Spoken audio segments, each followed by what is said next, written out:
The photograph was found inside a Ziploc bag, tucked beneath a flat piece of Kaibab limestone on the south rim of the Grand Canyon. Not on a trail, not near a campsite, but in a place where no one should have been standing. The bag had been there for a long time. The plastic had clouded with ultraviolet damage, the kind that takes years of direct Arizona sun to produce. Inside it, protected from the wind and the heat and the mice and the slow erosion of everything, was a single photograph. Developed film, not digital. A 35mm print. In the photograph, 3 young women standing at the edge of something enormous. They are laughing. Their arms are around each other. The canyon stretches behind them, incomprehensibly vast, layers of red and ochre and shadow dropping away into a depth that seems to go through the earth itself. One of the women is squinting into the sun. Another has her hair in her face from the wind. The third is looking not at the camera but slightly sideways, as if she heard something. On the back, written in blue ballpoint pen in handwriting that is small and neat and utterly ordinary, Day 3. We made it this far. That is all. The photograph was discovered in the autumn of 2021 by a Park Service volunteer named Dale Whitmore during a routine rim cleanup. He held it for a long time. He turned it over twice. He looked at the 3 faces. He did not know them. He took the photograph to the ranger station at Mather Point, and within 48 hours, through a combination of facial recognition database cross-referencing and a tip from a user on a missing persons forum, the women in the picture were identified. 2 of them had been missing for 3 years. The third had never been reported missing at all. Her name, the one looking sideways at something the camera couldn't see, was Mara Ellison. And 3 years after this photograph was supposedly taken, she was found alive. To understand what happened in the Grand Canyon in the summer of 2018, you need to understand who these 3 women were and why they went there together. Their names were Mara Ellison, Jess Cortez, and Diane Wren. They had been friends since college, the University of Arizona in Tucson, where all 3 had met in an environmental science seminar in the fall of 2013. The kind of friendship that forms fast and deep when you're 22 and still becoming yourself. The kind that feels like it will outlast everything. Mara was from Flagstaff, which meant she had grown up with the canyon in her peripheral vision her entire life. A presence at the edge of the state's consciousness. Something you're always about to visit.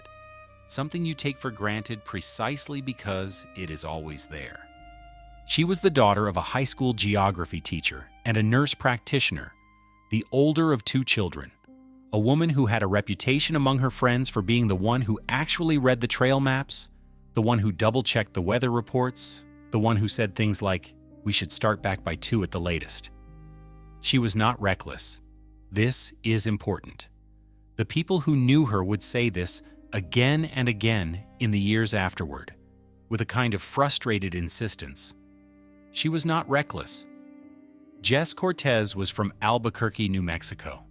She was the most outdoorsy of the 3, the one who had grown up camping with her father and her 2 older brothers, who had done a solo backpacking trip in the Jemez Mountains at 19, who carried a USGS topo map the way other people carry their phone.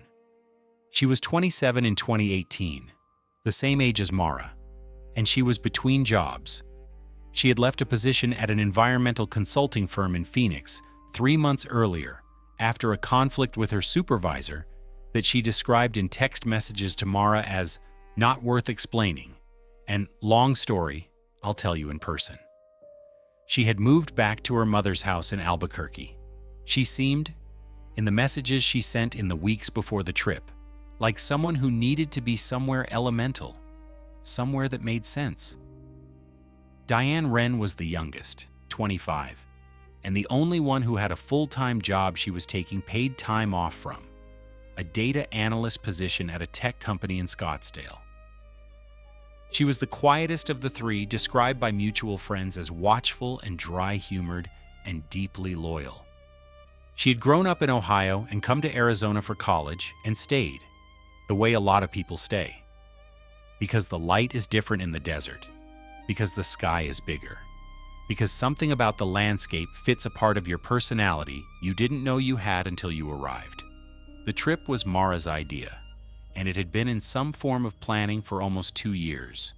Moved twice because of scheduling conflicts, once because Jess was between apartments, once because Diane had a work deadline. It was finally booked in March of 2018 for mid-July, a 5-day backcountry permit through the Grand Canyon Backcountry Office, South Rim entry, route through the Bright Angel Trail down to the Tonto Plateau, then a lateral traverse they had designed themselves using topo maps and existing trail data, camping at 3 permitted sites before ascending via the South Kaibab. It was ambitious but not insane. Mara had done 2 previous backcountry trips in the canyon, once in 2015, once in 2016. She knew what she was doing. She had a bear canister, a water filtration system, a satellite communicator. They had a permit. They had emergency contacts. They told people where they were going. They left Flagstaff on July 12, 2018. They drove to the South Rim together in Mara's truck. They signed in at the backcountry permit check-in at 7:42 a.m. A ranger named Osvaldo Reyes checked their paperwork and their gear, and later told investigators that he had no concerns. They looked prepared. They had the right equipment. They answered his questions correctly. He waved them through.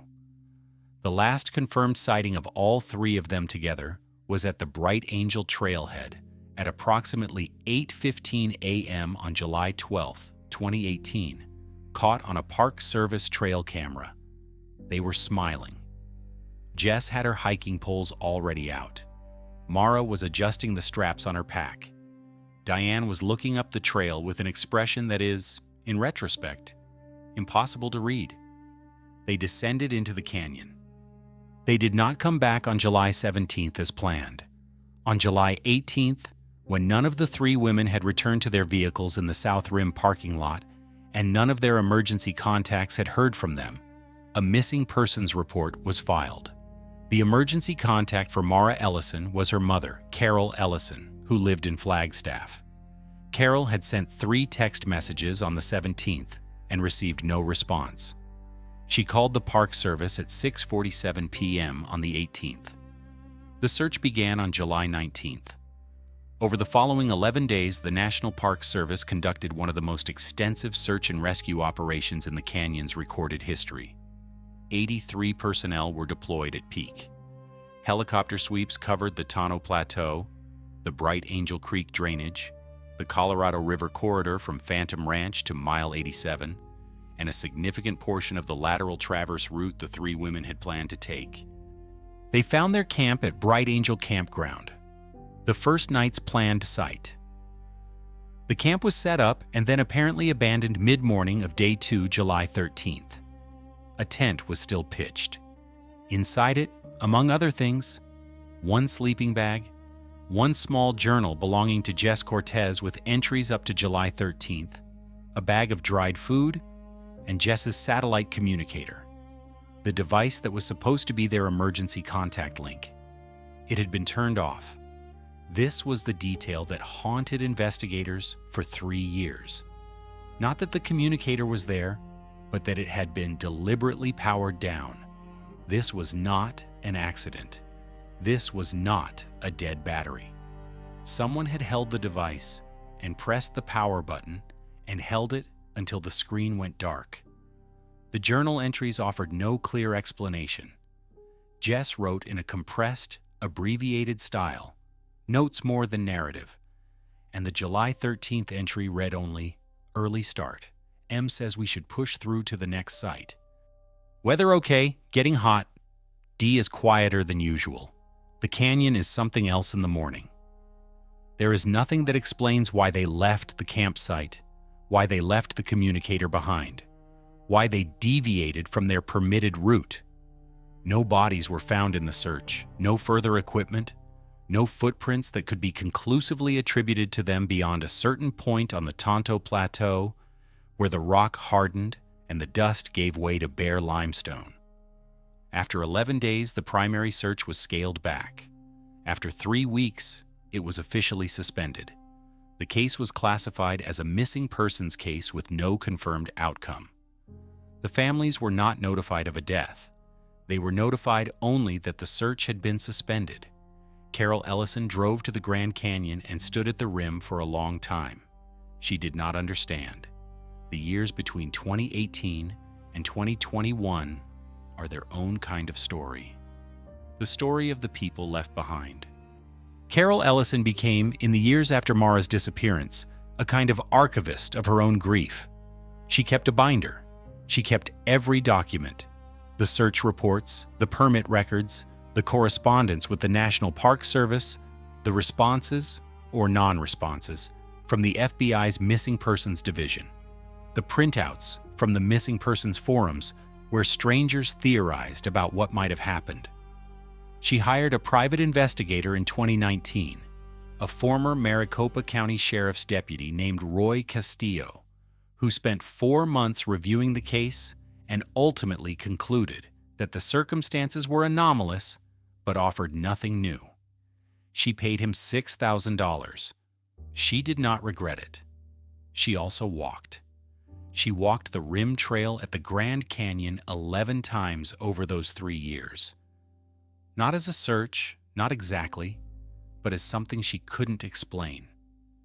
She said in a later interview that she felt closest to Mara when she was there, on the edge, looking down. She said it wasn't peaceful, but it was honest.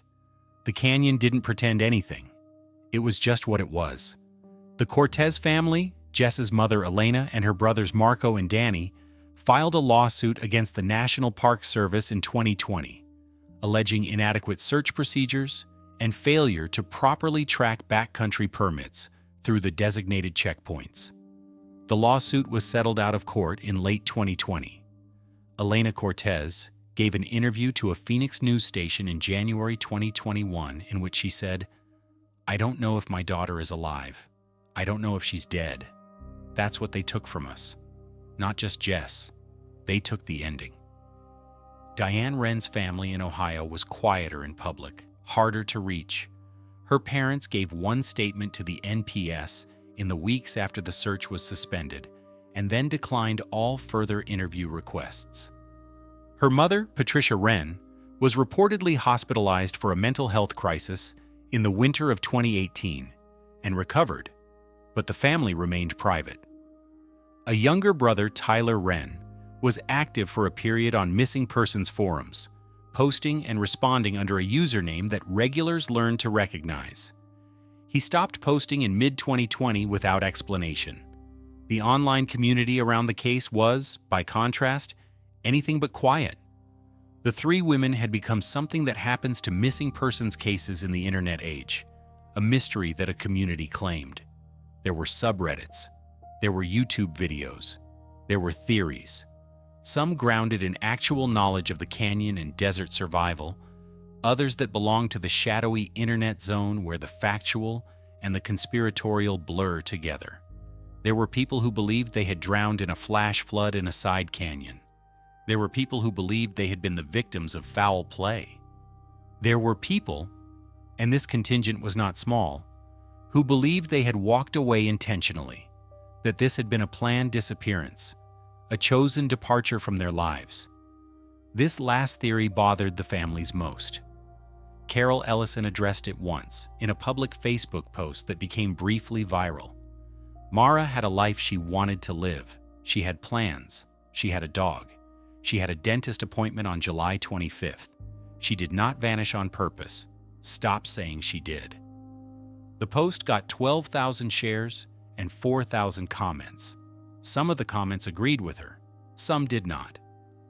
In the summer of 2020, 2 years after the disappearance, a hiking guide named Trevor Aguilar was leading a private backcountry group on an off-permit lateral route in a section of the canyon well south of the Tonto Plateau, an area not in the women's planned route, Tialaki and Ambersan Sibado, technically accessible but rarely traveled, requiring a scramble descent that most casual hikers wouldn't attempt.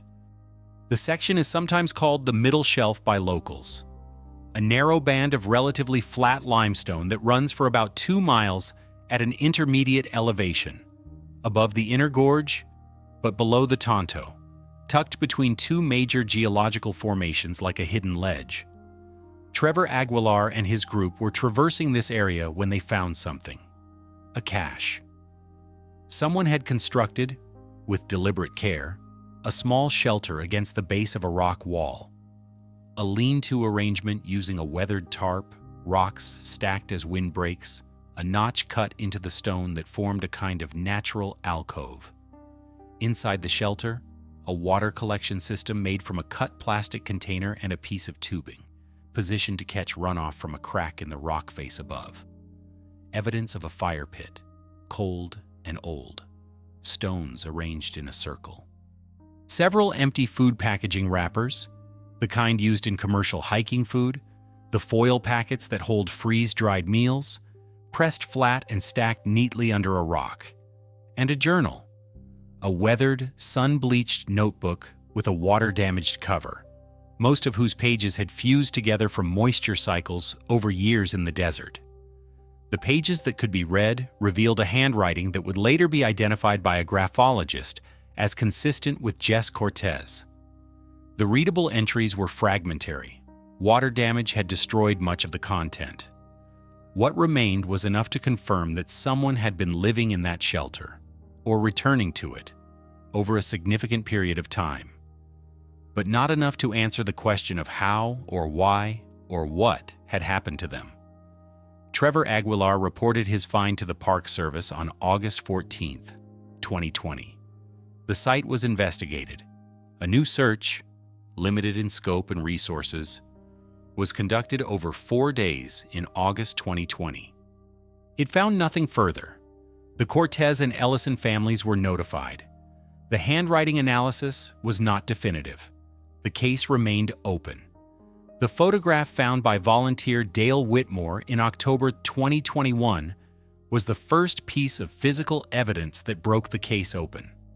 The photograph showed 3 women on the South Rim, which suggested almost impossibly that at least one of them had at some point returned to the rim, to the surface, to the world above the canyon.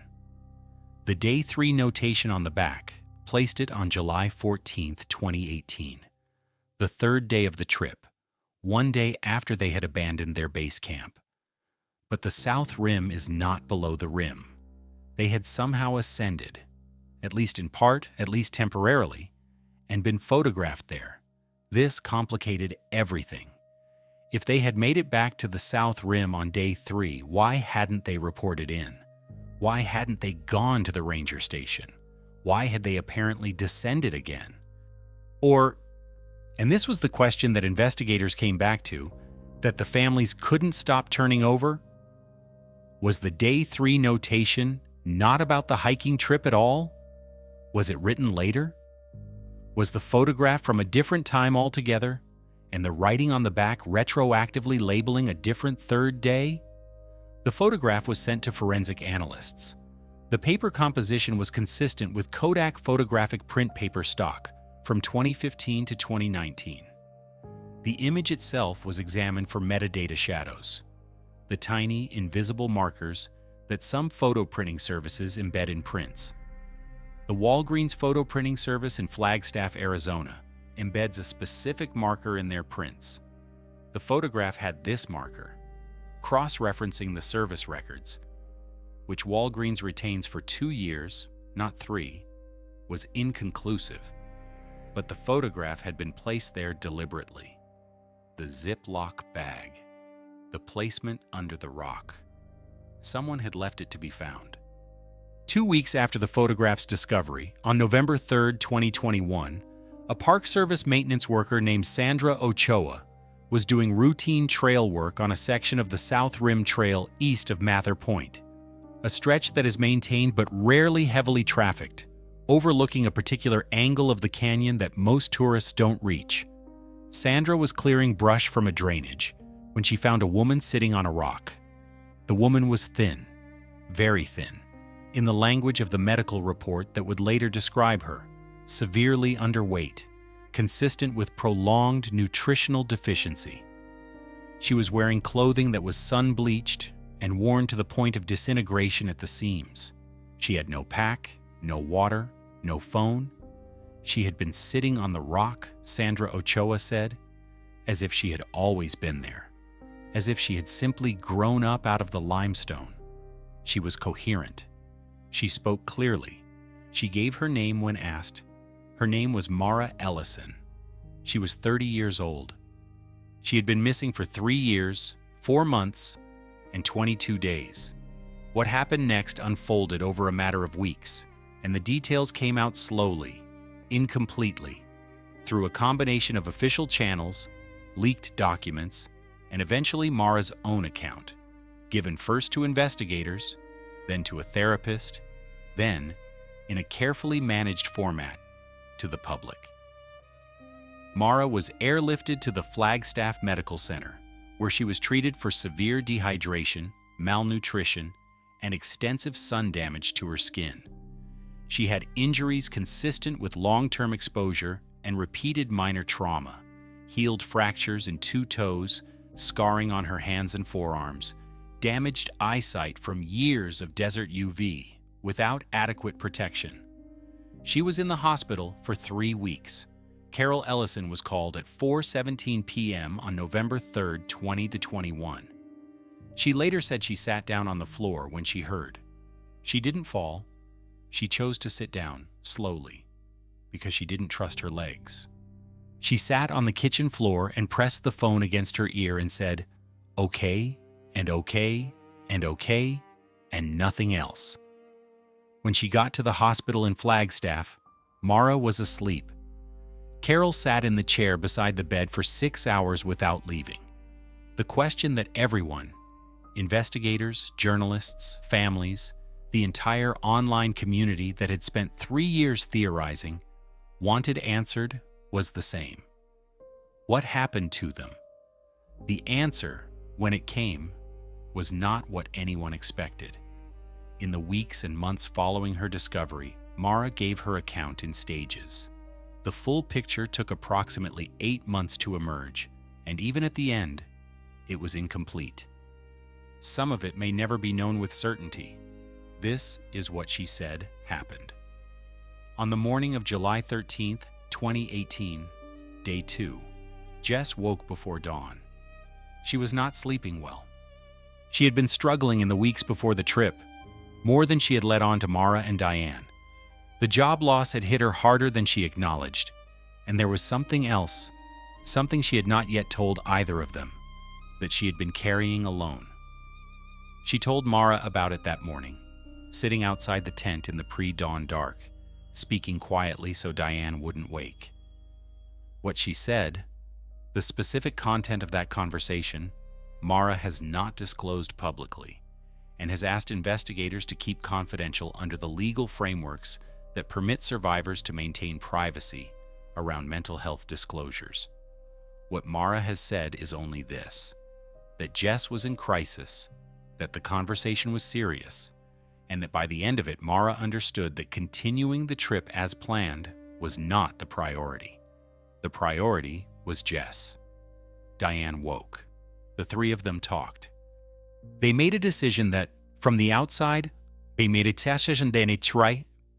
looked like a catastrophic one.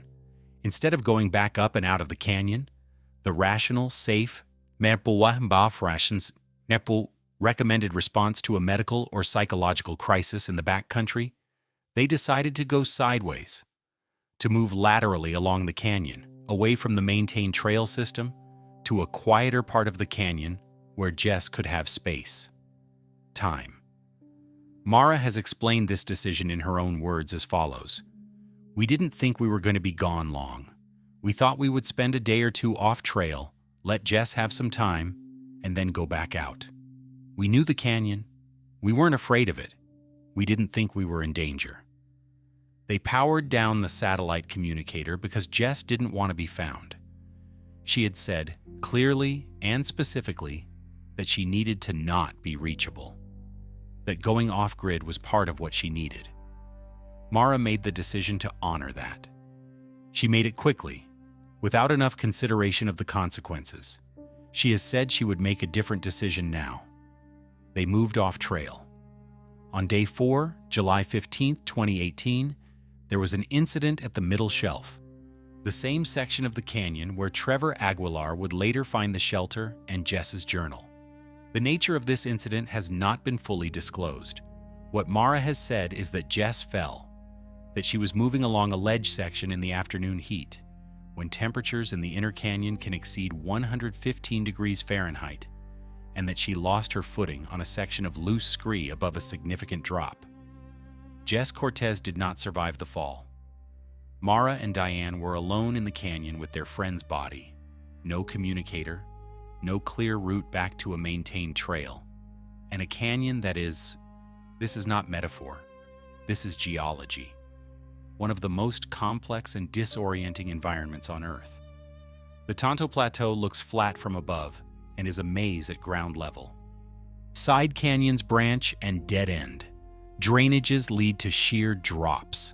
The scale of the place defeats human intuition. Diane was in shock. Mara has described the hours after Jess's fall as the most disorienting of her life. Not just the grief, but the practical reality of being in a place where the terrain itself seemed to refuse direction. They attempted to mark Jess's location. They built a cairn. They tried to move toward what they believed was the South Kaibab Trail. They were wrong about the direction. On July 16th, day 5, the day before they were due to return to the rim, they were severely dehydrated, had exhausted most of their food, and were more than 2 miles from any trail they could identify. The temperature that day, according to Park Service weather records for the inner canyon at that elevation and time, reached 118 degrees Fahrenheit. Diane Wren collapsed at approximately 2 p.m. She was conscious when she fell. Mara was with her. Mara had found a small section of shade against a north-facing rock overhang and had been trying to get Diane to the shade when Diane went down. The medical assessment conducted retrospectively suggests Diane experienced severe exertional heat stroke, a condition in which the body's core temperature exceeds 104 degrees Fahrenheit and the neurological system begins to fail. Without rapid cooling and IV fluid replacement, which are available only in a hospital setting, the condition is frequently fatal. Diane died on the afternoon of July 16, 2018. Mara was alone. What follows is, and Mara herself uses this word, a survival. She was alone in the Grand Canyon for 3 years, 4 months, and 22 days. This is not a statement that fits easily into the mind. The Grand Canyon receives approximately 6 million visitors per year. It is surrounded by infrastructure. It has ranger patrols. It has helicopter surveys. And yet, a person can disappear inside it and stay disappeared and live. Because the canyon is also, in the sections that most people never see, another world entirely. The middle shelf, the unnamed drainages, the shadowed ledges and seasonal springs, and the thousand small ecological niches that exist below the tourist rim and above the river, in the vertical mile of stone between. Mara built a life in that space. She found water. The canyon has more reliable water sources than most people know if you understand the geology, if you can read the rock. She found food, desert plants, small animals, the things that she had learned about in her environmental science degree and had to learn again, urgently, from the inside. She built the shelter that Trevor Aguilar found. She maintained it. She developed, over time, an intimate knowledge of a small section of the canyon that almost no living person possesses. She did not attempt to leave for a long time. Why not? This is the question. This is the one she has answered the most carefully, the most quietly, over the 8 months of interviews and therapy sessions and conversations with her mother. The answer is not simple. It involves grief. 2 deaths, both of friends she loved, both of which she witnessed, both of which she could not stop and feels she might have prevented if she had made different choices.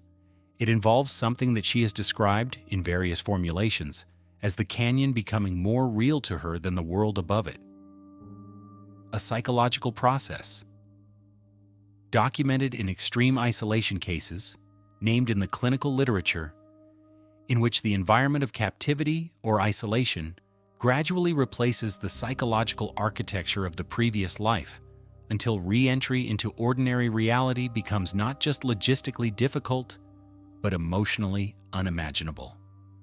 She knew people were searching for her. She saw helicopter patrols in those first weeks. She hid. She has been asked why she hid. She has answered this question only once, in a single sentence, in a private therapy session that was later described, not transcribed, by her therapist. I wasn't ready to explain what happened to them. She emerged, in the end, not as a decision, but as a collapse of the boundary she had built. She had been living with a respiratory infection for most of October 2021. She was weaker than she had ever been. She recognized, with the particular clarity that illness sometimes produces, that she was going to die if she stayed. She placed the photograph under the rock. She climbed out of the canyon, slowly, over a day and a half, using routes she knew by that point better than she knew anything else.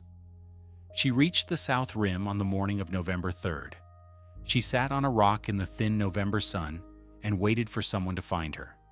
Sandra Ochoa found her.